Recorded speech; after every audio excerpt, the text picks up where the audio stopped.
ರೋಹಿಣಿ ಸಿಂಧೂರಿ ಅವರ ವಿರುದ್ಧ ಈಗ IPS ಅಧಿಕಾರಿ ಡಿ ರೂಪಾ ಅವರು ಸಮರವನ್ನೇ ಸಾರ್ತಾ ಇದ್ದಾರೆ. ಯಾವ ರೀತಿಯ ಸಮರ ಡೀಟೇಲ್ಸ್ ಬರ್ತಾ ಇದೆ. IAS ಅಧಿಕಾರಿ ರೋಹಿಣಿ ಸಿಂಧೂರಿ ಅವರ ವಿರುದ್ಧ ಇದೀಗ ಮಾನನಷ್ಟದ ದೂರು ದಾಖಲಾಗಿದೆ. ಬೆಂಗಳೂರಿನ 7ನೇ ACMM ಕೋರ್ಟ್ಗೆ ದೂರನ್ನ ಸಲ್ಲಿಕೆ ಮಾಡಲಾಗಿದೆ ಈಗಾಗಲೇ. ಹಾಗಾಗಿ IAS ಅಧಿಕಾರಿ ರೋಹಿಣಿ ಸಿಂಧೂರಿ ಅವರಿಗೆ ಕೋರ್ಟ್ ನೋಟಿಸ್ ಅನ್ನ ಕೊಟ್ಟಿದೆ. ನೋಡಿ, 19/2/2023ನೇ ತಾರೀಕು ರೋಹಿಣಿ ಮಾಧ್ಯಮದ ಹೇಳಿಕೆಯನ್ನ ಕೊಟ್ಟಿದ್ರು ಒಂದು.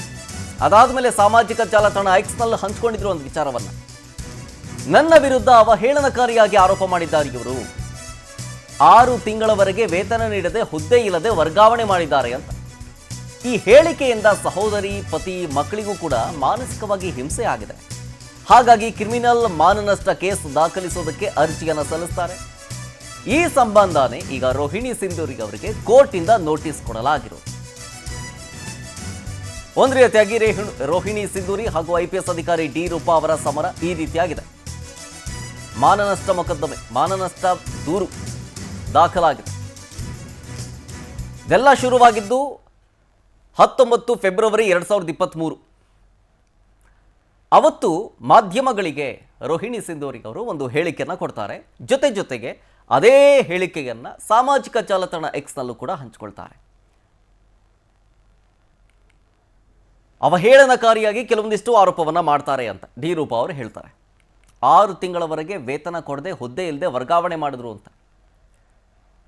ಈ ಹೇಳಿಕೆಯಿಂದ ಸಹೋದರಿ, ಪತಿ, ಮಕ್ಕಳಿಗೂ ಕೂಡ ಕೆಲವೊಂದಿಷ್ಟು ಮಾನಸಿಕ ಹಿಂಸೆಗಳಾಗಿದ್ದಾರೆ. ಹಾಗಾಗಿ ರೋಹಿಣಿ ಸಿಂಧೂರಿ ಅವರಿಗೆ ಕೋರ್ಟ್ ಈಗ ಡಿ ರೂಪಾ ಅವರ ದೂರಿನ ಮೇರೆಗೆ ನೋಟಿಸ್ ಅನ್ನ ಕೊಟ್ಟಿದೆ ಉತ್ತರ ಕೊಡೋದಕ್ಕೆ ಇದ್ರ ಬಗ್ಗೆ. So Rohini Sindhuri versus D Roopa ಅವರ ಸಮರ ಇದೀಗ ಕೋರ್ಟ್ ಮೆಟ್ಟಿಲೇರಿದೆ. ಏನಾಗುತ್ತೆ ಮುಂದೆ ಅನ್ನೋದು ಗಮನಿಸಬೇಕು. ಬೆಂಗಳೂರಿನ 7ನೇ ACMM ಕೋರ್ಟ್ಗೆ ಡಿ ರೂಪಾ ಅವರು ದೂರನ್ನು ದಾಖಲಿಸಿದ್ದಾರೆ. IAS ಅಧಿಕಾರಿ ರೋಹಿಣಿ ಸಿಂಧೂರಿ ಅವರಿಗೆ ಈ ದೂರಿನ ಆಧಾರದಲ್ಲೇ ಕೋರ್ಟ್ ನೋಟಿಸ್ ಕೊಟ್ಟಿದೆ. ಇದ್ರ ಬಗ್ಗೆ ಉತ್ತರ ಕೊಡಿ ಅಂತ ಹೇಳಿ. ಉತ್ತರ ಏನಾಗಿರುತ್ತೆ, ಯಾಕಾಗಿ ಆ ರೀತಿಯಾಗಿ ಹೇಳಿಕೆಯನ್ನು ಕೊಟ್ಟರು, ಅದರ ಹಿಂದೆ ಇರುವಂತಹ ಉದ್ದೇಶ ಏನು, ಎಲ್ಲವಕ್ಕೂ ಕೂಡ ಉತ್ತರ ಕೊಡಬೇಕು ಅನ್ನೋ ನಿಟ್ಟಿನಲ್ಲಿ ನೋಟಿಸನ್ನು ಕೊಡಲಾಗಿದೆ. ಈಗ ಈ ನೋಟಿಸ್ಗೆ ಯಾವ ರೀತಿಯ ಉತ್ತರ ಕೊಡ್ತಾರೆ ರೋಹಿಣಿ ಅವರು ಅನ್ನೋದನ್ನು ಗಮನಿಸಬೇಕು. ಡಿ ರೂಪಾ ಅವರು ಕೊಟ್ಟಂತಹ ದೂರಿನಲ್ಲಿ ಏನೇನು ಉಲ್ಲೇಖ ಆಗಿದೆ, ಜೊತೆಗೆ ಅದಕ್ಕೆ ಪ್ರತ್ಯುತ್ತರವಾಗಿ ರೋಹಿಣಿ ಸಿಂಧೂರಿ ಅವರು ಏನಂತ ಹೇಳ್ತಾರೆ ಕೋರ್ಟ್ಗೆ ಅನ್ನೋದನ್ನು ಕಾದು ನೋಡಬೇಕಾಗಿದೆ. ಈಗಾಗಲೇ ಹೇಳಿದ್ನಲ್ಲ, ಆಲ್ಮೋಸ್ಟ್ ಇನ್ನೊಂದು 2 ತಿಂಗಳು ಹೋದರೆ 2 ವರ್ಷ ತುಂಬುತ್ತಿದ್ದಕ್ಕೆ 2 ವರ್ಷ ಆಗಿಬಿಡುತ್ತೆ. 2023 ಫೆಬ್ರವರಿಯಲ್ಲಿ ಆ ಹೇಳಿಕೆಯನ್ನು ಕೊಟ್ಟಿದ್ದು. ಈಗ 2024 ಡಿಸೆಂಬರ್ನಲ್ಲಿದ್ದೀವಿ. 2 ತಿಂಗಳಾದರೆ 2 ವರ್ಷ ಆಗಿಬಿಡುತ್ತೆ. 2025 ಬಂದುಬಿಡುತ್ತೆ, 2 ವರ್ಷ ಆಗುತ್ತೆ. ಸೊ ಈ ಸಂಬಂಧ ಡಿ ರೂಪಾ ಅವರು ಕೋರ್ಟ್ಗೆ ದೂರನ್ನು ದಾಖಲಿಸ್ತಾರೆ. ಆ ದೂರಿನ ಮೇರೆಗೆ ಕೋರ್ಟ್ನಿಂದ ನೋಟಿಸ್ ಅದು ಕೂಡ ಜಾರಿ ಮಾಡಲಾಗಿದೆ ಸಿಂಧೂರಿ ಅವರಿಗೆ, ರೋಹಿಣಿ ಸಿಂಧೂರಿ ಅವರಿಗೆ. ಹಾಗಾಗಿ ಇವರ ಈ ಒಂದು ಸಮರ ಈಗ ಕೋರ್ಟ್ ಮೆಟ್ಟಿಲೇರಿರೋದ್ರಿಂದಾಗಿ ಮುಂದೆ ಯಾವ ಹಂತಕ್ಕೆ ಹೋಗಿ ತಲುಪುತ್ತೆ ಅನ್ನೋದನ್ನು ಕಾದು ನೋಡಬೇಕಾಗುತ್ತೆ.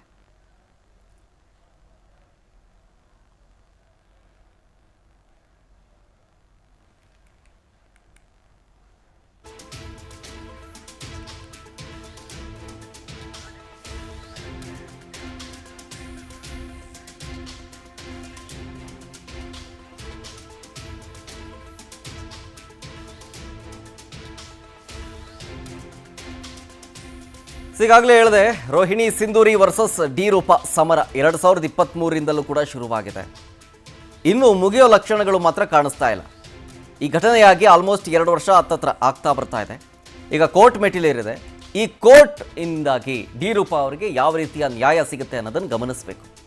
ಅವತ್ತು ಅಂದರೆ 2023 ಫೆಬ್ರವರಿ ತಿಂಗಳಲ್ಲಿ ರೋಹಿಣಿ ಸಿಂಧೂರಿ ಅವರು ಮಾಧ್ಯಮಗಳಿಗೆ ಒಂದು ಹೇಳಿಕೆಯನ್ನು ಕೊಡ್ತಾರೆ. ಅವಹೇಳನಕಾರಿಯಾಗಿ ಅಂತ ಡಿ ರೂಪಾ ಅವರ ಆರೋಪ. ಆ ಹೇಳಿಕೆ ಅವಹೇಳನಕಾರಿಯಾಗಿತ್ತು ಅಂತ.